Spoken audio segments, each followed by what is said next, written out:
읽어본 그 본문 보니까 어, 어떤 느낌입니까? 매우 분위기가 우울하고 무거운 그런 분위기입니다. 보니까 이 그 기도를 통해서 하나님께 원수들에 대한 어떤 보복, 이것을 주문하고 있습니다. 말하자면 저주의 시입니다. 어, 저주의 시, 오늘 본문 들어가기 전에 우리가 참고로 이제 시편에 대해서 잠깐 한번 살펴보면 좋겠습니다. 시편 먼저 55편을 같이 한번 읽어보겠습니다. 시편 55편. 55편 한번 읽어보고 그 다음에 좀 말씀 보면 좋겠습니다. 시편 55편 다 볼 필요는 없고요. 8절부터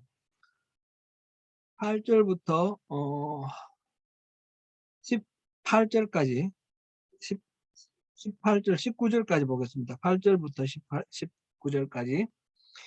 내가 나의 피난처로 속히 가서 폭풍과 광풍을 피하리라 하였도다. 내가 성내에서 강포와 분쟁을 보았사오니 주여 그들을 멸하소서. 그들의 혀를 잘라버리소서. 그들이 주야로 성벽 위에 두루 다니니 성중에는 죄악과 재난이 있으며 악독이 그 중에 있고 압박과 속임수가 그 거리를 떠나지 아니하도다. 나를 책망하는 자는 원수가 아니라 원수일진데 내가 참았으리라. 나를 대하여 자기를 높이는 자는 나를 미워하는 자가 아니라 미워하는 자일진데 내가 그를 피하여 숨었으리라. 그는 곧 너로다. 나의 동료, 나의 친구요, 나의 가까운 친구로다. 우리가 같이 재미있게 의논하며 무리와 함께 하여 하나님의 집 안에서 다녔더라. 사망이 갑자기 그들에게 임하여 산채로 수월에 내려갈지어다. 이는 악독이 그들의 집 거처에 있고 그들 가운데에 있음이로다. 나는 하나님께 부르짖으리니 여호와께서 나를 구원하시리로다.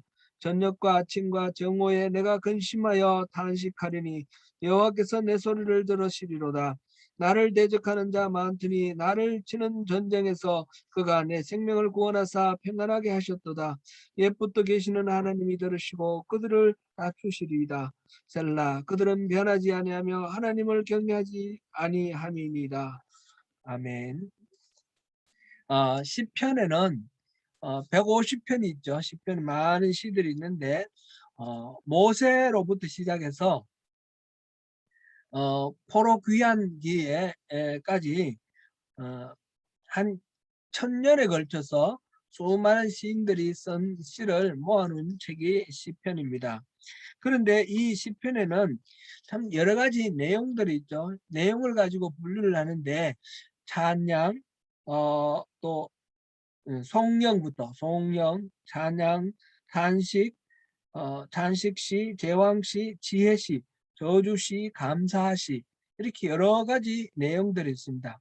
그 중에 탄식시, 저주시가 굉장히 많다라는 것을 우리가 한번 살펴볼 수 있습니다.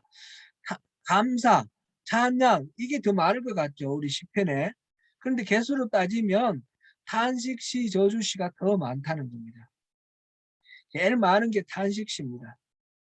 그렇게 지금 되어 있다는 것을 생각하고 오늘 보면 시편 55편하고 시편 109편이 저주시의 대표인데 오늘 보니까 9절에서 뭐라고 되어 있습니까? 그 혀를 9절에서 주여 그들을 멸하소서, 그들의 혀를 잘라버리소서, 그렇게 기도를 하고 있습니다. 또 15절 내려가니까 사망이 갑자기 그들에게 임하여 산채로 수울에 내려갈지어다. 막 산채로 지옥으로 끌고 가 주십시오. 이렇게 하는 기도입니다.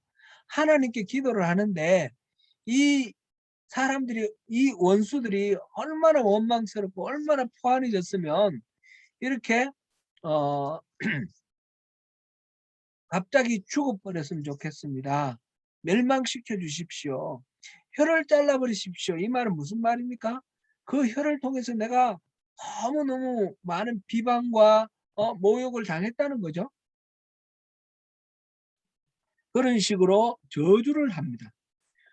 너무너무 원한이 사무치고 그래서 고통스러워서 하나님께 원한을 풀어달라고 기도하고 있습니다. 지금 시인을 공격하는 사람이 다른 사람이 아니고 원수가 아니라고 그랬습니다. 같이 더불어서 많은 것들을 의논하던 그런 가까운 친구, 함께 하나님의 집을 거닐던 사람, 함께 예배하던 믿음의 동지라는 겁니다. 그런 사람이 지금 뭔가 틀어져서 비방하고 모욕하고 저주하고 이런 것 때문에 너무너무 마음이 아파서 하나님 앞에 하소연합니다. 제발 저 원수를 죽여주십시오. 혀를 잘라버려서 자기가 한 모진 말들에 대하여 책임을 지게 하십시오. 이렇게 기도를 하고 있습니다. 이런 탄식시, 저주시 이런 것들은 우리가 읽어도 참 사실은 굉장히 불편하고 무겁습니다. 예수님께서는 우리에게 분명히 말씀하셨습니다.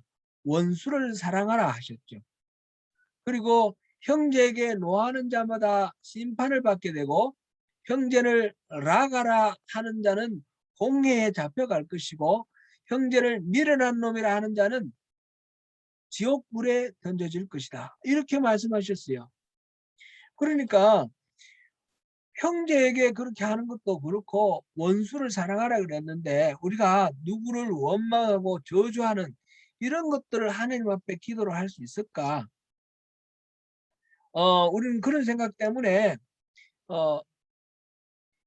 참 이 곤란함을 많이 느낍니다. 기도할 때 이런 상황 속에서는 기도가 잘 안 나오고 이런 원망스러운 문제들이 있을 때는 기도가 막힌다 그렇게 말하죠.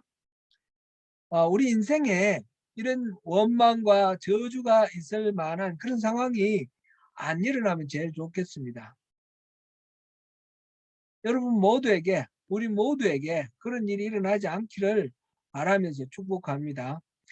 그렇지만 우리가 원하는 대로 모든 것들이 순탄하게 돌아가지 않는 것이 우리 인생의 현실이죠. 그렇기 때문에 누군가를 미워하고 또 저주할 만한 그런 상황들이 우리에게도 불가피하게 다가온다는 것입니다. 그럴 때에 그 마음의 불편함 때문에 하나님께 나가지도 못하고 기도도 못하고 그런다 그러면 그것은 우리에게 너무나 큰 타격이 됩니다. 그런 마음을 갖고 하나님 앞에 가는 것이 옳으냐 그러냐 한번 생각해 보자는 것이죠. 시편에 150편 중에 가장 많은 시가 탄식시고 또 많은 저주시도 있다라는 사실을 생각을 하면서 그것이 성경이 되었잖아요. 그것이 오히려 믿음의 본이 되었단 말이죠. 그렇다 그러면 우리가 그런 기도를 하는 것 자체가 절대로 금지된 것이 아니다라는 것을 알 수 있습니다.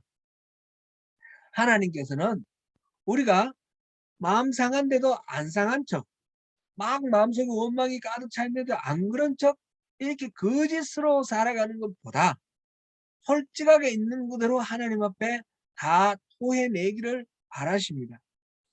그래서 그렇게 감춘다고 해서 하나님이 속으십니까? 하나님은 속지도 아니하십니다. 우리 속에 있는 모든 것들을 다 알고 계시기 때문에 있는 그대로 이렇게 내놓는 것이 하나님께서 더 기뻐하시는 그런 우리에 대한 하나님의 마음입니다. 오늘 본문은 바로 그러한 저주시에 대한 이야기입니다. 오늘 제가 이 예레미야가 너무 분량이 많기 때문에 너무 오래 끌고 있을 수도 없고 그래서 오늘은 16장부터 20장까지 다룰 예정입니다. 그런데 16장부터 20장에는 세 번의 기도가 있습니다. 제가 앞에서 예레미야의 탄식어린 기도라고 해서 5개를 말씀드렸는데 그 중에 3개가 오늘 나오는 내용 안에 들어있습니다. 17장 어, 17장 12절부터 18절까지가 세 번째 탄식이고 18장 18절부터 23절 오늘 본문이 네 번째 탄식이고요. 20장 7절부터 18절까지가 다섯 번째 마지막 예레미야의 탄식 기도입니다. 17장 18절을 먼저 한번 보시겠습니다. 17장 18절. 17장 18절 뭐라고 그랬습니까? 나를 박해하는 자로 치욕을 당하게 마옵소서. 당하게 하시고 나로 치욕을 당하게 마옵소서. 그들은 놀라게 하시고 나는 놀라게 하지 마옵소서. 재앙의 날을 그들에게 임하게 하시며 배나 되는 멸망으로 그들을 멸하소서. 지금 이 기도의 마지막에 나는 그런 거 당하지 않도록 해주시고 그 원수들은 치욕을 당하고 또 놀라게 하고 재앙이 그들에게 임하게 하시고 멸망이 배나 그들에게 당하게 해 주십시오. 이렇게 지금 말하자면 그 상대를 저주하는 거죠. 저주하고 있습니다. 18장 21절 또 보겠습니다. 18장 21절. 21절. 그러하온즉 그들의 자녀를 기근에 내어 주시며 그들의 칼의 세력에 넘기시며 그들의 아내들은 자녀를 잃고 과부가 되며 그 장정은 죽임을 당하며 그 청년은 전장에서 칼을 맞게 하시며 22절. 주께서 군대로 갑자기 그들에게 이르게 하사 그들의 집에서 부르짖음이 들리게 하옵소서. 전쟁으로 다 맞아 죽고 이 가족들을 다 잃어버리고 이렇게 망하게 해달라고 그렇게 기도하고 있습니다. 20장에서도 그런데 20장에서는 12절 한 절만 보겠습니다. 의인을 시험하사 그 폐부와 심장을 보시는 만군의 여호와여, 나의 사정을 주께 아뢰었사온즉 주께서 그들에게 보복하심을 나에게 보게 하옵소서. 주께서 보복하는 것을 내가 볼 수 있도록 해주십시오. 주님 보복해 주세요. 그런 기도죠. 하나님의 말씀을 선포하는 예레미야의 삶이 참으로 힘겹고 어렵습니다. 특별히 그가 전하는 하나님 말씀에 딴지를 걸고 시비하는 원수들의 공격이 너무 심합니다. 지난 주일에 살펴본 본문에서도 이 예레미야는 자신의 출생에 대해서 저주할 정도로 힘들어합니다. 오늘 살펴보는 20장 14절부터 18절까지가 자기의 출생을 저주하는 그런 내용입니다. 14절부터 18절까지 잠깐 그냥 쭉 읽어보시면 내용을 파악이 되니까 같이 한번 읽어보겠습니다.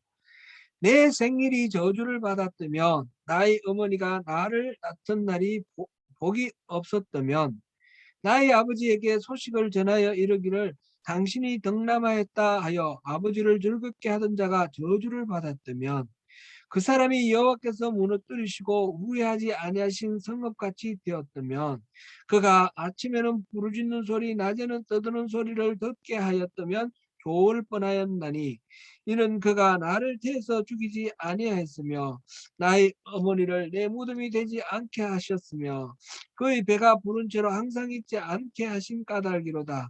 어찌하여 내가 태에서 나와서 고생과 슬픔을 보며 나의 나를 부끄러움으로 보내는고 하니라. 아멘. 자기 생리를 저주합니다. 그래서 어머니가 나를 낳던 날에 복이 없었더라면 나를 낳던 날 그게 자녀를 낳은 어머니가 얼마나 기쁩니까? 그 복 그게 없었더라면 좋겠다는 거죠. 우리 아버지에게 아들 낳았습니다. 그 말 전해주던 그 사람이 저주를 받았더라면 그랬어요. 아버지께 기쁜 소식을 전해줬던 나의 탄생을 기쁜 소식을 전했던 사람이 저주를 받았으면 좋겠다. 이 말은 무슨 말이죠? 그 탄생이 안 이루어졌으면 좋겠다는 말이죠. 그 다음에 그 사람은 여호와께서 무너뜨리시고 이 전한 사람이에요.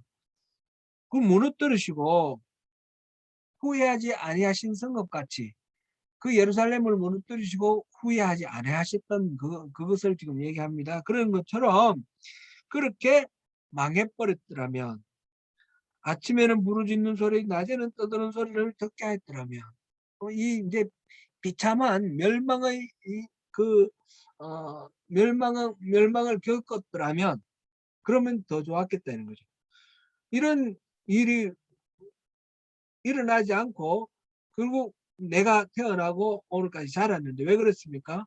하나님이 17절 그가 나를 태워서 죽이지 아니하셨으며 태중에서 내가 죽든지 유산됐든지 해버렸으면 더 좋았겠고 어머니 배가 내 무덤이 되었더라며 어머니하고 내가 같이 죽었으면 뭐 그 다음에 또 어머니가 배가 부른 채로 아기를 안 낳고 이런 경우는 없겠지만 하여튼 나를 출생시키지 않았더라면 하는 그런 바람이 있는데 하나님이 그렇게 안 하고 나를 출생시켜 버렸다는 거죠. 그것을 지금 그렇기 때문에 이런 지금 현재가 있다. 어째서 내가 태어나서 이 고생과 슬픔을 보면서 이 내 날이 부끄러움으로 내가 이렇게 살게 되었는고 자기 신세를 한탄하면서 너무너무 이건 고통스러운 거죠. 자기의 출생을 이렇게 저주하며 한탄하는 경우가 욥에게도 있었죠.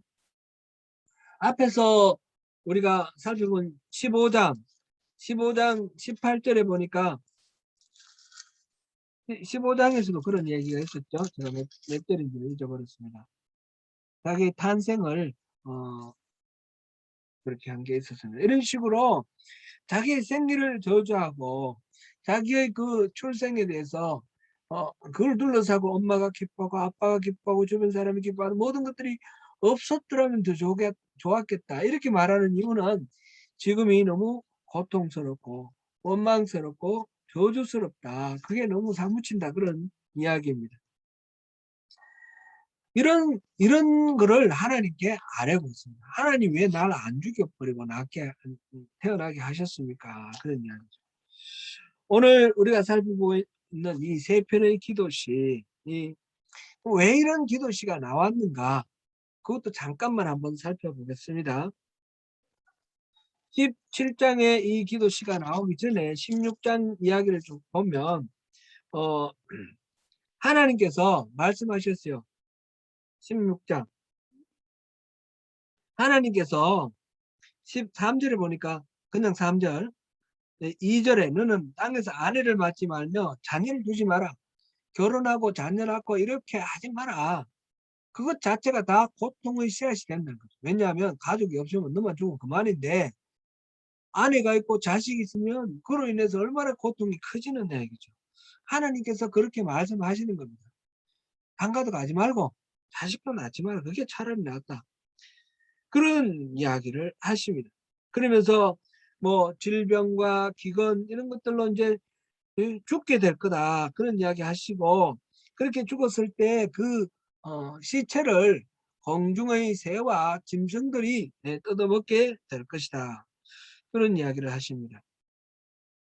그래서 초상집에 가지 말고 통곡도 하지 마라. 이건 뭐 그럴 만큼 여유도 없는 겁니다. 너무 많이 죽고 할 거니까. 그래서 하나님께서 이 백성들에게 평강을 다 빼앗겼다. 큰 자든지 작은 자든지 다 이 땅에서 죽는데 사람들이 너무 많이 죽으니까 매장도 할 수도 없을 정도로 매장도 하지 못할 거다. 자기 몸을 베거나 머리털을 미는 거 이게 뭐 장례를 위해서 준비하는 그런 예식을 갖추는 건 그런 것도 없는 거예요. 애국하는 자도 없고 그런 식의 사는 것 자체가 너무너무 고통스럽고 힘든 그런 상황이 될 것입니다. 그래서 나중에는 이제 장가가고 시집가는 그것 때문에 기뻐하고 잔치하는 이런 모든 인간의 삶 속에서 가장 기본적인 기쁨 이것도 다 하나님께서 빼앗아 버리겠다 말씀하십니다. 왜 그렇습니까? 그들은 이래서 쫓겨나고 알지 못하는 그런 곳으로 밀려날 포로가 되어 갈 것을 미리 이제 말씀을 하시는데, 그렇게 되는 이유가 바로 하나님의 마음에 하나님 마음이 맞지 않는 악을 행하고 하나님께 순종하지 않기 때문에. 먼저는 그들의 조상들이 그랬습니다. 12절에 보니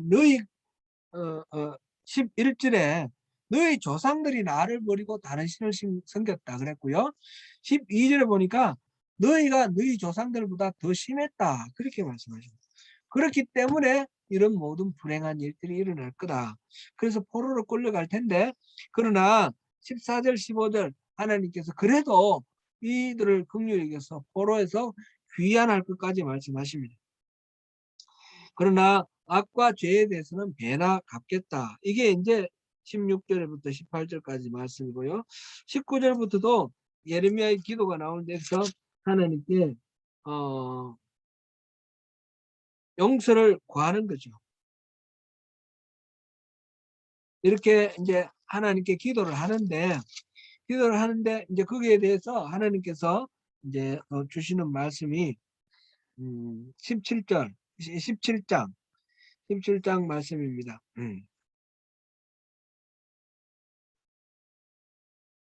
이스라엘의 죄가 너무나 뚜렷하고 분명하여서 항상 높은 산 언덕 위의 제단들에서, 그러니까 산당 이런 데서 우상 숭배하는 거, 이거를 지금 또 지적하시고, 그래서 17장 5절 여호와께서 이와 같이 말씀하시니라. 무릇 사람을 믿으며 육신으로 그의 힘을 삼고 마음이 여호와에게서 떠난 그 사람은 저주를 받을 것이다.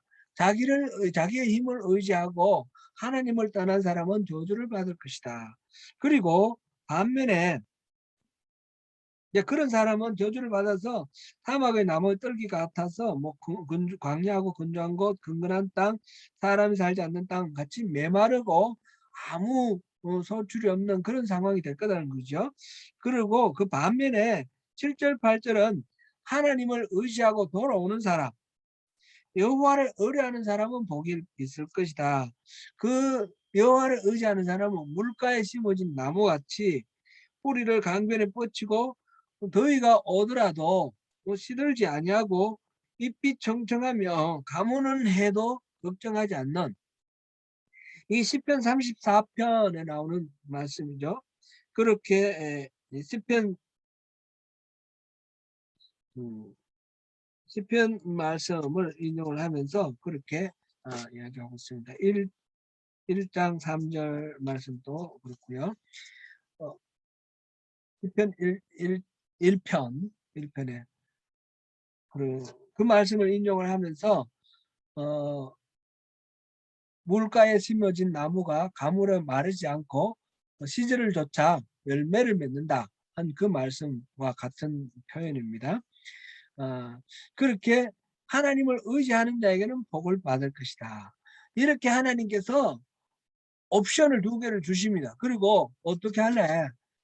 나를 따르고 네 복을 받으라. 이게 하나님의 말씀이죠. 그럼에도 불구하고 17장 9절 말씀, 19절 말씀 한번 보겠습니다. 17장 9절 말씀 보겠습니다.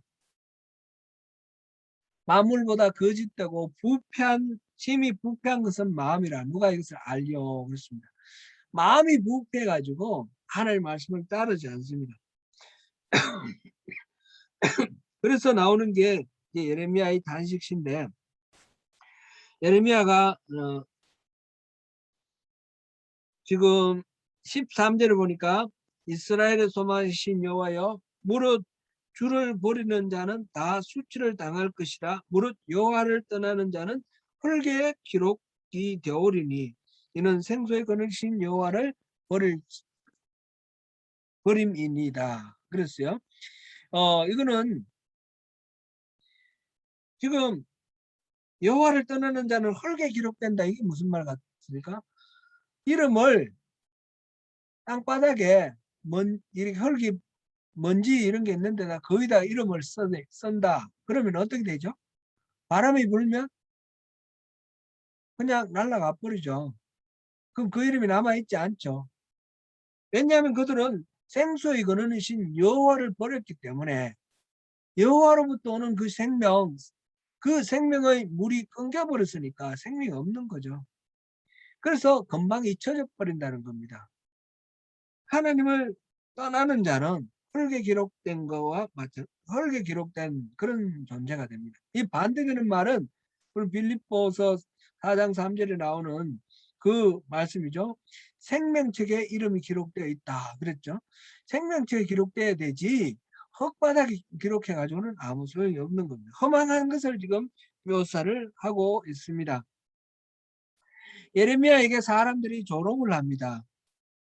15절 보라 그들이 내게 이르기를 여호와의 말씀이 어디 있느냐 이제 임하게 할지어다 하나이다. 그럼 이 번역이 참 좀 쉽지는 않습니다. 이게 이제 예레미야의 그 주변의 원수들이 예레미야한테 하는 말입니다. 여호와의 말씀이 어디 있냐 이제 임하게 하라. 예레미야가 이때까지 계속해서 하나님의 말씀을 선포를 했잖아요. 그 선포한 게 그게 어디 있느냐 지금 임하게 하라. 실질적으로 그게 하나님으로부터 온 말씀이라면 현실 속에 이루어질 텐데 이루어지는 증거가 어디 있느냐 내놔봐라 그런 말입니다. 예레미야 그렇다면 그러면 이 사람들 말이 하나님의 말씀이 정말 예레미야가 선포한 말이 하나님 말씀이고 이게 진리라 그러면 우리가 따르겠습니다. 그런 뜻으로 하는 말이 아닙니다. 다 헛소리다 이런 이야기죠. 예레미야 입으로 나온 예언의 말씀이 하나님의 공갈 협박이다 이렇게 조롱하고 지금 조롱하는 말입니다. 예레미야는 그렇게 조롱하고 핍박하는 그 말에도 불구하고 16절에 나는 목자의 직분에서 물러가지 아니하고 주를 따라 싸우며 사람들이 아무리 핍박하더라도 나는 내 직분을 지켰습니다. 그렇게 말합니다. 그러면서 예레미야는 17절 18절 하나님이 내 피난처가 되어 주시고 나를 보호하여 주십시오. 그리고 핍박하는 원수들이 치욕을 당하게 하십시오. 놀라게 하시고 재앙의 날을 맞게 하시고 멸망이 2배나 나게 해 주십시오. 이렇게 간구하는 것입니다. 이게 이제 저주시 세 번째 저주시죠. 하나님께서 계속해서 말씀해 주셨는데 그 하나님 말씀을 듣고 이렇게 받아들이는 그런 만약 하나님 말씀을 받아들이면 물가에 심어진 나무처럼 그렇게 가물에도 마르지 않는 풍성한 삶을 살 수 있겠다. 하나님께서 약속해 주시는데도 불구하고 그들은 하나님의 말씀을 믿지 않고 오히려 하나님 말씀을 대언하는 예레미야를 조롱하고 핍박하는 것입니다. 그러니까 그 일이 너무너무 힘들어서 예레미야가 저들에게 재앙이 닥치기를 원합니다. 이렇게 말하는 것이죠. 17장 19절부터 27절까지는 그게 하나님께서 약속을 지키라. 안식일을 지키라 그 말씀을 하십니다. 안식일에는 상업적 목적을 위해서 자신들의 어떤 개인적 욕망을 채우기 위해서 안식일 날 성문을 드나드는 사람은 절대로 안 된다. 이게 이제 그 내용이고요. 18장에 가서 또 오늘 보는 두 번째 저주시의 배경이 되는 이야기가 나옵니다. 18장에서는 예레미야에게 토기장의 집으로 가라 그랬어요. 그래서 토기장으로 집에 갔더니 토기장이가 이 토기를 진흙으로 토기를 만들어 가지고 자기 마음에 드는 것은 구워서 그릇으로 구워내는데 마음에 안 드는 건 어떻게 합니까? 뭉개버리죠. 구워서 나온 것 중에 마음에 드는 것은 다 활용을 하지만 마음에 안 드는 건 어떻게 합니까? 던져서 부숴버리는 거죠. 깨뜨려버리는 거죠. 이걸 통해서 지금 하나님께서 바로 이스라엘을 진흙으로 만든 토기처럼 생각하는 거예요. 하나님의 절대 주권을 여기서 이야기해 주십니다. 자기 의견에 좋은 대로 다른 그릇을 만들더라. 토기장이 하는 것처럼 그렇게 한다. 이거를 이제 얘기를 해 주십니다. 그러면서 각기 자기의 길과 행위를 아름다운 길로 돌아오라. 계속해서 반복되는 회개의 촉구 말씀이죠. 그렇게 해서 하나님께서 말씀을 해주시는데 11절의 말씀이고요.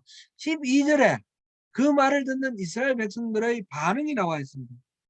그러나 그들이 말하기를 이는 헛되니 우리는 우리의 계획대로 행하며 우리는 각기 악한 마음이 완악한 대로 행하리라. 하나님이 그렇게 말씀하시는데 거기에 대해서 뭐라고 반응합니까? 헛된 소리다. 헛된 소리 그만해라. 우리는 우리 요량해가 하겠다.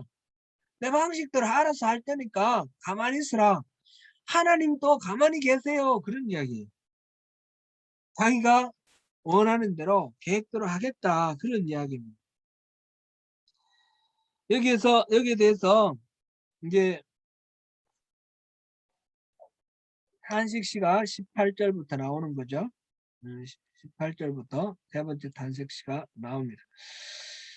18장 18절 보니까 그들이 말하기를 오늘 우리 함께 읽은 본문에 아까 읽었었는데 다시 한번 봅니다. 그들이 말하기를 오라 우리가 꾀를 내어 예레미야를 치자 제사장에게서 율법이 지혜로운 자에게서 책략이 선지자에게서 말씀이 끊어지지 아니할 것이니 오라 우리가 혀로 그를 치고 그의 어떠한 말에도 주의하지 말자 하나이다. 무슨 말이에요? 자기들이 그 제사장이 있잖아요. 제사장에게 율법이 있다는 거죠. 그리고 자기들 나름대로 지혜로운 자에게 지혜가 항상 있다는 거죠. 책략이. 자기들 중에 선지자들이 있는데 선지자들이 말씀으로 끊어지지 않다는 거죠. 않는다는 거죠. 예레미야가 암만 떠들어도 예레미야가 뭐라 그랬습니까? 큰 자부터 작은 자까지 다 거짓말을 한다고 그랬어요. 제사장부터 선지자까지 다 거짓을 주장한다고 그랬습니다. 백성들이 듣기 좋은 소리, 평강하다 그런 소리만 하고 하나님이 주시는 이 예레미야의 말씀에 듣지 않습니다. 그래서 예레미야가 다시 계속 얘기하고 선지자들에게 제사장들에게 경고를 하는데 뭐라고 그럽니까? 제사장은 율법이 있고 선지자는 계속 하나님 말씀 안 끊어지고 지혜자들의 책략이 있고 예레미야 네가 떠드는 말 아무것도 안 했다? 우리는 안 듣는다. 그런 말이죠. 하나님의 말씀 예레미야를 통해서 하나님이 주시는 말씀 어떤 말에도 우리가 혀로 글을 치고 그는 요때 그는 예레미야입니다. 우리가 말로 예레미야를 뭐 박살내고 그의 어떤 말에도 주의하지 말자. 그의 말에는 귀 기울이지 말자. 이게 이 당시 사람들의 이야기라는 것입니다. 그리고 20절을 보니까 예레미야가 이제 탄식을 합니다. 어찌 악으로 선을 갚으리까마는 그들이 나의 생명을 해하려고 구덩이를 팠습니다. 내가 주의 분노를 그들에게 돌이키려 하고 주의 앞에 서서 그들을 위하여 유익한 말을 한 것을 기억하옵소서. 그들은 나를 죽이려고 하는데 나는 그들을 위해 선한 말을 했다는 거죠.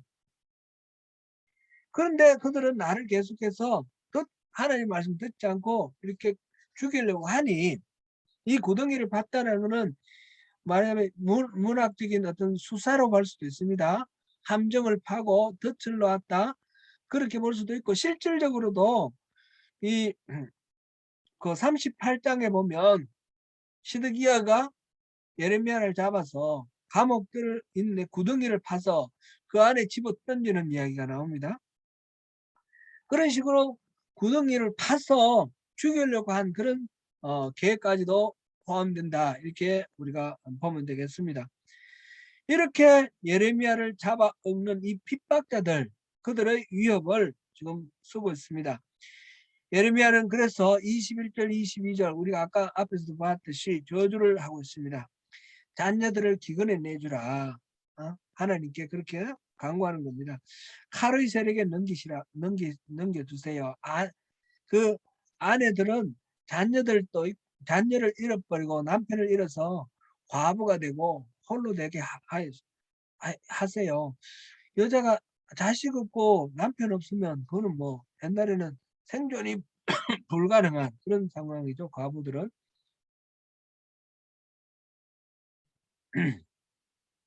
그래서 뭐 이렇게 장정은 죽음을 당하게 하고 청년은 전장에서 칼을 맞게 하고 군대로 갑자기 그들에게 이렇게 해서 그들의 집에서 부르짖음, 이때는 뭐 비명 이런 거, 아우성 이런 걸 말합니다. 그런 끔찍한 아수라장이 되도록 저렇게 저 나쁜 놈들 그렇게 만들어 주십시오. 이렇게 지금 말하고 있습니다.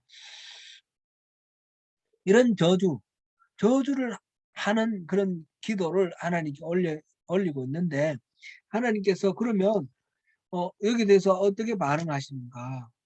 하나님께서는 그 다음에 19장에 가서 예레미야에게 토기장이 집에 가서 옹기를 사서 백성의 어른들과 제사장 어른들 데리고 가라. 흰놈의 골짜기 거기로 가라 그랬는데 그곳에서는 우상을 숭배하고 특별히 그 아주 가증한 그런 자식을 번제로 드리는 그런 우상들에게 번제를 드리는 아주 패역한 그런 우상 숭배가 행해지는 곳이 바로 흰놈의 골짜기입니다. 그곳이 신약시대도 게헨나 뭐 그래 나오는데 흰놈의 아들의 골짜기 그런 거죠. 이게 나중에 지옥이라는 말로 변화가 됩니다. 그곳은 쓰레기장이고 쓰레기장이 되었고 나중에 시체로 덮였고 그렇게 해서 지옥이 되는 그런 곳입니다. 이 흰놈의 아들의 골짜기로 가서 그 우상 숭배하는 그곳에서 온기를 깨뜨리라. 10절에 온기를 깨뜨리라. 이건 완전히 이제 박살내라 그런 표현입니다.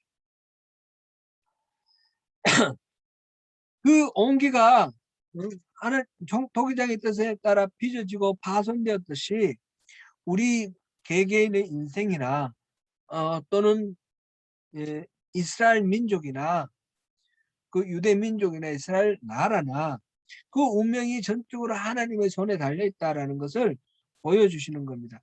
하나님의 예언은 앞에서 봤듯이 단순히 언어로만 이렇게 주어지는 것이 아니라 토기장의 비유나 앞에서 또 허리띠 비유도 있었죠. 이런 식으로 온갖 시청각 자료를 통해서 하나님 말씀이 생생하게 전달될 수 있도록 그렇게 말씀해 주십니다. 하나님은 이스라엘에게 11절 하봅니다. 11절 읽어봅니다. 그들에게 이르기를 만군의 여호와께서 이와 같이 말씀하시되 사람이 토기장의 그릇을 한번 깨뜨리면 다시 완전하게 할 수 없나니 이와 같이 내가 이 백성과 이 성읍을 무너뜨리리니 도벳에 매장할 자리가 없을 만큼 매장하리라. 그렇지만 여기에 대해서 이스라엘 사람들이 어떻게 반응합니까? 12절 여호와의 말씀이니라 내가 이곳과 그 가운데 주민에게 이같이 행하여 이 성읍으로 더백같이 할 것이라. 어, 음.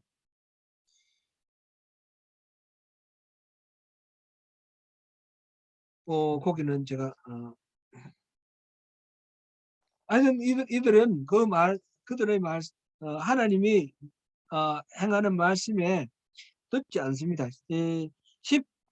15절 15절 읽어보겠습니다. 15절 19장 15절 만군의 여호와 이스라엘의 하나님께서 이와 같이 말씀하시되 보라 내가 이 성읍에 대하여 선언한 모든 재앙을 이 성읍과 그 모든 촌락에 내리리니 이는 그들의 목을 곱게 하여 내 말을 듣지 아니함이라 하시니라. 그들이 목이 곧아져서 하나님이 무슨 말씀을 하셔도 듣지 않는 그런 상황입니다. 이스라엘과 예루살렘이 철저히 파괴될 것이다 라는 하나님의 선언이신데요. 우리가 이런 저주시를 보면서 또 무겁기도 하죠.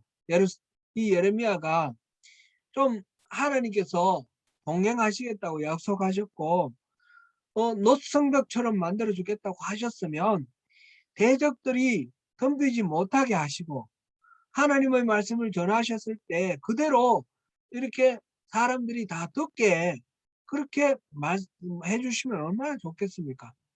요나가 그 니느웨에 가서 이방인들에게 말했는데도 이방인들이 다 죄를 덮어쓰고 옷을 찢고 회개를 했는데 이 하나님 나라 백성 유다인들이 그 하나님 말씀을 듣고 목이 곧아져서 전혀 반응하지 않고 하나님께서는 끊임없이 용서를 받을 수 있는 길을 말씀을 하시는데 돌이키지 않습니다. 그러니까 그리고 이제 오히려 하나님 말씀을 전하는 이 예레미야를 죽이려고 하고 그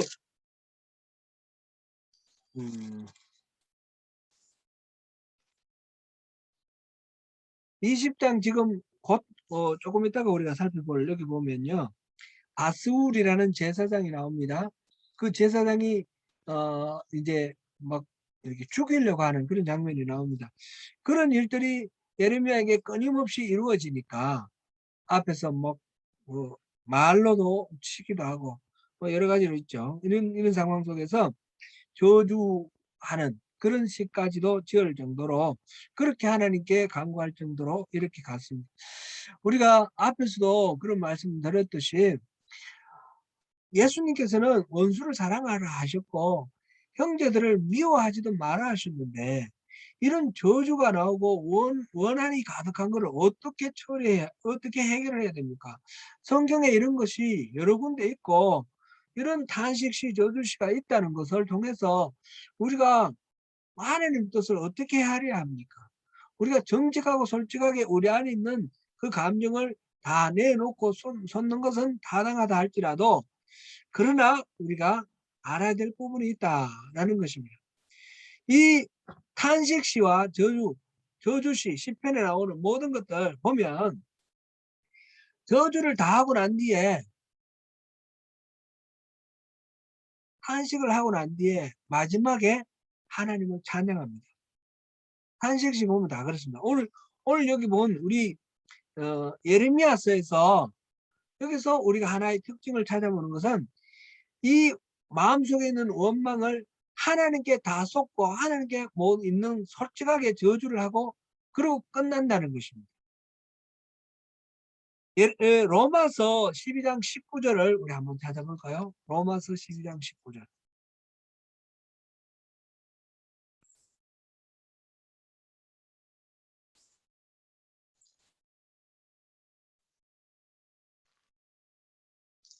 로마서 12장 19절을 우리가 같이 한번 읽어보겠습니다. 내 사랑하는 자들아 너희가 친히 원수 갚지 말고 하나님의 진노하심에 맡기라. 기록되었으되 원수 갚는 것이 내게 있으니 내가 갚으리라고 주께서 말씀하시니라. 아멘. 그러고는 20절에 내 원수가 줄이거든 먹이고 목마르거든 마시게 하라. 그리함으로 내가 숯불을 그 머리에 쌓아 놓으리라. 그 마음속에 들어오는 어떤 원망이나 이런 것들이 없을 수는 없습니다. 그러나 우리가 그것을 가지고 내가 해결하려고 하지 말라는 것이죠. 하나님께 맡기라는 것이죠. 원수 갚는 것은 하나님이 하실 일이니까 하나님께 맡기라는 겁니다. 그걸 내 마음속에 혼자 아닌 척하고 꿍꿍거려 있어도 안 되고 내가 가서 직접 원수 갚아도 안 되는 것입니다. 솔직하게 하나님께 구하는 건 괜찮습니다. 그러나 그것으로 하나님께 맡기고 하나님을 신뢰하면서 하나님의 처분이 어떻게 되든지 하나님이 알아서 하시도록 넘겨버리라는 거죠.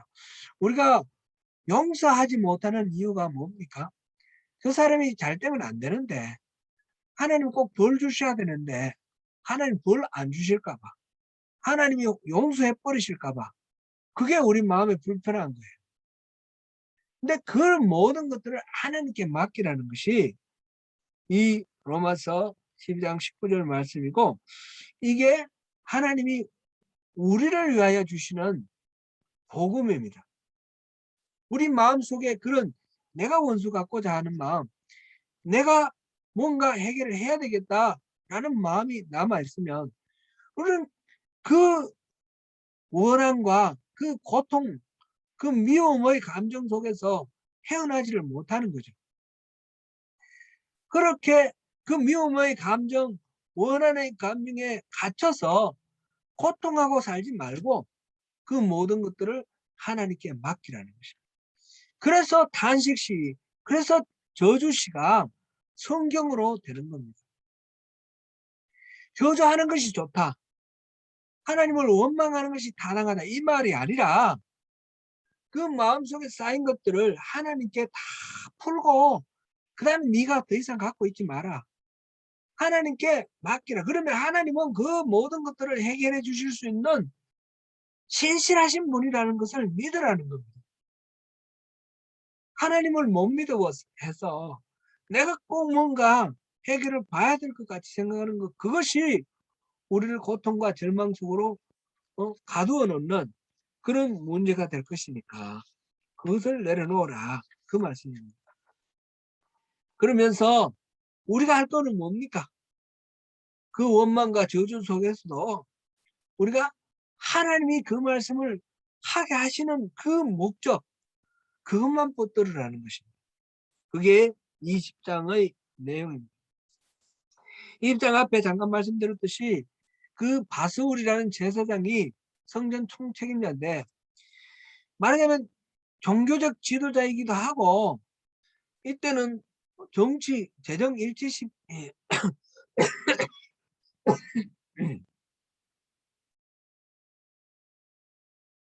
왕이 있긴 있지만 제사장의 권력이 굉장히 강합니다. 그래서 바스울이 뭐가 결정을 하면 바스울이 결정하는 그대로 이루어진다고 볼 수 있습니다. 그런데 그 바스울이 이 예레미야의 예언을 들었습니다. 뭐 한 번, 두 번 들은 것도 하고 여러 번 들으니까 이제 예레미야를 가만둘 수 없다 해서 잡아다가 그 나무 고랑으로 채워뒀다 그랬습니다. 이 우리 사극에 보면 그 칼 씌우는 게 있지 않습니까? 목만 딱 남기고 큰 이 나무로 만든 이거를 해가지고 채우는 거. 발의 족쇄, 목에 뭐 이렇게 고랑 이런 걸 채우는, 그게 이제 뭐 나라마다 양식은 다르지만 여러 가지 방식으로 그렇게 형태를 만들어 가지고 채워 놓는 그런 것입니다. 제가 로빈 훗이라는 영화를 봤는데 그 제목이 로빈 훗의 뭔가 하여튼 그런 건데, 거기 보니까 이 주인공을 나무로 이렇게 칼을 만들었는데 서양에서 만든 그 형태이나 우리 사극에서 보는 형태이나 비슷하더라고요. 생각하는 게 좀 비슷한가 봐요. 그때는 뭐 오고 가고 하는 그런 건 전혀 없었을 텐데. 그래서 이 바술이 이 예레미야를 그렇게 가둬놓고 그 다음날 풀어주면서 하나님의 이름으로 이렇게 예언하지 못하도록 했겠죠. 그랬을 때 이 예레미야가 바술의 이름을 바꿉니다. 바술의 이름을 3절에 보니까 마골 미사빕이라고 이렇게 바꾸고 그렇게 하는데, 마골 미사빕이라는 말은 사방에서 두려움이 있다라는 겁니다. 너 이제 이 한갓 예언자, 힘없는 예언자죠. 예레미야는 힘이 없습니다. 그런데 하나님 말씀만을 전하는데 그 권력의 중심에 있는 그 바술에게 당신은 이제 앞으로 사방에서 두려움을 느끼는 그런 존재가 될 겁니다. 이렇게 해서 마골 미사빕이다, 이렇게 이름을 짓습니다. 그때 하나님께서 하시는 말씀이, 보라 내가 너와 내 모든 친구에게 두려움이 되게 하리니 그들의 원수들의 칼에 엎드러질 것이요. 사방에 모두 다 원수가 되고 적이 되어서 사방 모두로부터 두려움 속에 빠지게 될 거다. 그런 이야기를 지금 하고 있습니다. 그런 바스울과의 갈등, 그럼 바스울은 더 이제 또 강하게 나오겠죠. 그거는 지금 여기 나와 있지 않지만 이런 갈등 속에서 예레미야가 하는 기도가 바로 이제 7절부터 18절까지 5번째의 단식 기도입니다. 그리고 저주 세 번째 저주입니다. 7절을 우리 한번 읽어보겠습니다. 여호와여 주께서 나를 권유하심으로 내가 그 권유를 받아 싸우며 주께서 나보다 강하사 이기셨으므로 내가 조롱거리가 되니 사람마다 종일토록 나를 조롱하나이다. 너무너무 힘든 거죠. 사람들이 조롱하고 핍박하고 주님 말씀 들어가지고 내가 예언 선포했더니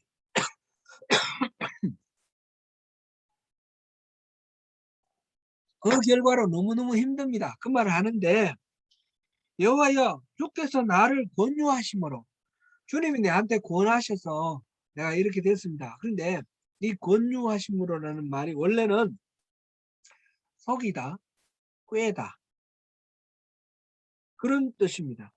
출애굽기 22장 16절에 보니까 결혼하지 않은 처녀를 유혹하면 그럴 때 그 같은 단어입니다. 유혹하는 거. 하나님이 나를 유혹했다는 거죠. 나를 빼고 속였다는 거죠. 지금 우리말로 번역은 권유하심으로 아주 점잖게 했습니다. 왜 그랬을까요? 예레미야가 하는 이 표현 꾀다 속이다 이 말이 좀 신성모독적인 그런 어감이 있기 때문에 그렇게 바꿨는데 원래 말은 그런 게 아니라 예레미야가 하나님한테 하는 말은 거룩하게 하나님 당신이 권유하셨으면 이게 아니고 하나님 왜 나를 꼬셨습니까? 하나님 왜 나를 속이셨습니까? 그래서 내가 이렇게 너무너무 힘들고 어렵습니다. 그런 이야기예요. 앞에 15장에서도 그런 표현이 있었죠. 속이는 시내 같다. 그 와디, 그 속이는 시내 같다. 그 표현을 쓰면서 하나님이 나를 속였습니다. 내가 하나님한테 속았습니다. 하나님 처음 나를 부르실 때 나와 항상 함께 동행하겠다고 말씀하셨잖아요. 나를 노성벽처럼 만들어주겠다 하셨잖아요. 보니까 하나님 나한테 거짓말 쳤어요. 나한테 함께 하시는 것 같지도 않고 나를 노성벽처럼 만들어주시는 것 같지도 않아요. 사람들이 나를 죽이려고 하고 때리고 그 나무 고랑으로 이렇게 막 채워서 나를 가두기도 하고 그러다 하나님 나 풀어주시지도 안 하고 나를 살려주시지도 아니하시는 것 같아요. 내가 완전히 하나님한테 속았어요. 이렇게 얘기하는 겁니다. 그만큼 절절하다는 거죠. 하나님께는 솔직하게 얘기하는 거 참 중요합니다. 원망과 탄식입니다. 하나님 때문에 내가 받는 이 치욕과 모욕이 너무너무 힘듭니다.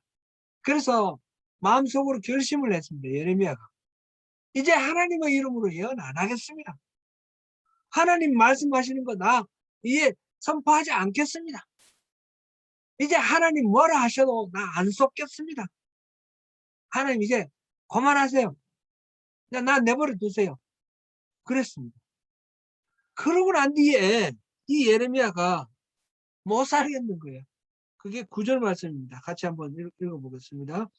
내가 다시는 여호와를 선포하지 아니하며 그 이름으로 말하지 아니하리라 하면 나의 마음이 불붙는 것 같아서 골수에 사무치니 답답하여 견딜 수 없나이다.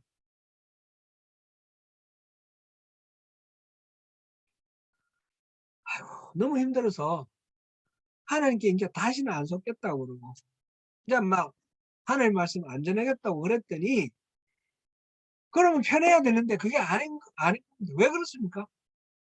하나님의 말씀이 진리인 걸 알기 때문에 내가 비록 좀 육신으로 고롭더라도 그 말씀을 전하는 것이 맞기 때문에 사람들이 조롱하고 증거대봐 그렇게 막 나를 핍박하지만 금방금방 눈에 증거가 안 보이지만 그래도 하나님은 신실하신 분이기 때문에 하나님이 말씀하시는 것은 반드시 이루어질 것을 확신하기 때문에 그 하나님 말씀 안전하려니까 내 속이 불타는 겁니다.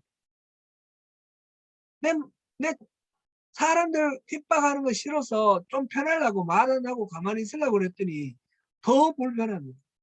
속이 불타고 골수에 사무치니 답답하여 견딜 수가 없습니다. 이 말씀을 안 전하면 내가 죽을 것 같습니다. 그래서 다시 하나님의 말씀을 전합니다. 하나님이 지금 내게 이렇게 당하게 하시는 그 고통이 너무 심해서 차라리 내가 안 태어났으면, 차라리 어머니 뱃속에서 태어나지 않고 그대로 사산을 했거나 어머니 배가 내 무덤이 되었거나 그렇게 했으면 더 좋았겠다 싶을 정도로 지금 살아있는 이 삶의 모든 모습이 너무 고통스럽고 힘들고 괴롭고 무겁고 원망스럽고 무겁습니다. 그럼에도 불구하고 그래서 하나님 말씀 안 전하려고 그래도 하나님의 그 말씀이 너무너무 의미롭고 하나님은 신실하신 게 분명하고 진리시니까 그래도 하나님 말씀 안 전할 수 없어서 답답해서 그래서 다시 하나님 말씀 전합니다. 이게 예레미야의 운명입니다. 우리가 거듭 살펴봤듯이 예레미야는 하나님이 같이 하셨기 때문에 하나님 말씀을 전해서 그 다음에 말하면 형통하고 편안한 삶을 살았던 게 아닙니다. 그는 죽을 때까지 이 유다가 멸망당하고 나중에 이집트로 이 다른 사람들에게 사로잡혀서 끌려갔습니다. 이집트에서도 예언을 합니다. 끝까지 예언을 하는데 뭐 이 땅에서 잘 풀리는 거 없습니다. 끝까지 예언하다가 핍박당하다 죽었습니다. 그런데 예레미야는 그렇게 하지 않을 수가 없었습니다. 왜 그렇습니까? 이 땅에서 잘 먹고 잘 사는 것 이상으로 하나님의 뜻이 나의 입술을 통해서 선포되는 것 그것이 더 중요했기 때문에 그리고 그 모든 것들이 진리라는 사실을 하나님께서 하신 말씀 반드시 이루시는 신실하신 분이라는 것을 예레미야는 알았기 때문입니다. 사랑하는 성도 여러분, 우리 인생이 우리가 원하는 대로 그렇게 이루어지는 것은 아닙니다. 아무리 신실하게 신앙생활을 하더라도 그것이 우리가 원하는 대로 이루어지는 건 아닙니다. 하나님이 모든 것을 섭리하시고 하나님께서 주인 되신다는 사실을 우리가 신뢰하고 믿을 뿐입니다. 우리가 잘 될 때 하나님을 믿고 신뢰하는 것 그것은 쉽습니다. 그러나 우리의 뜻대로 잘 안 될 때 우리가 원하는 만큼 그렇게 이루어지지 않을 때 하나님의 명령은 어미롭고 주변은 아무도 돕지도 않고 내겐 또 그것을 또 타개해 나갈 능력이 내 스스로에게는 없는 것 같고 그럴 때에 겉으로 봤을 때는 암울하고 너무너무 답답하고 그렇지만 그럴 때에 이 토기장이 같은 하나님 우리 개인이나 민족이나 국가의 모든 것들 이 세계 모든 것들의 섭리의 주체 되시는 하나님 이 하나님의 신실하신 분이라는 사실을 우리가 신뢰하는 것 이것이 참된 믿음입니다. 힘들고 어렵고 내 마음대로 안 되는 것 그럴 때에 내 마음대로 되느냐 안 되느냐가 아니라 내 바람대로 되느냐 안 되느냐가 아니라 신실하신 하나님께서 말씀하신 대로 이루어지는 것 그것을 믿고 신뢰하는 것 이것이 진짜 믿음이라는 겁니다. 사랑하는 성도 여러분 우리가 어떤 처지에 있든지 때로는 형통하지만 때로는 어려움이 있고 막힘이 있고 그럴 때일수록 하나님을 신뢰하면서 그렇다고 해서 하나님 믿으니까 나는 아무런 일이 없을 거야. 괜찮아. 이게 평강하다거든요. 그런 식으로 거짓말로 평강한 척 하지 말고 솔직하게 하나님께 있는 그대로 하소연도 하고 거짓으로 꾸밀 필요도 없고 진정으로 주님 앞에 바로 서는 가운데 궁극적으로 내가 모든 것들을 해결하는 주체가 아니라 신실하신 하나님이 모든 일들을 주관하시는 주인이시라는 사실을 믿으면서 그러면서 주님이 주시는 평화, 가짜 평강이 아니라 신실하신 하나님이 주인이시라는 그 믿음에서 오는 하나님을 신뢰함으로 오는 그 평화, 그 평강을 누리시면서 승리하시는 저와 여러분이 되시기를 축원합니다.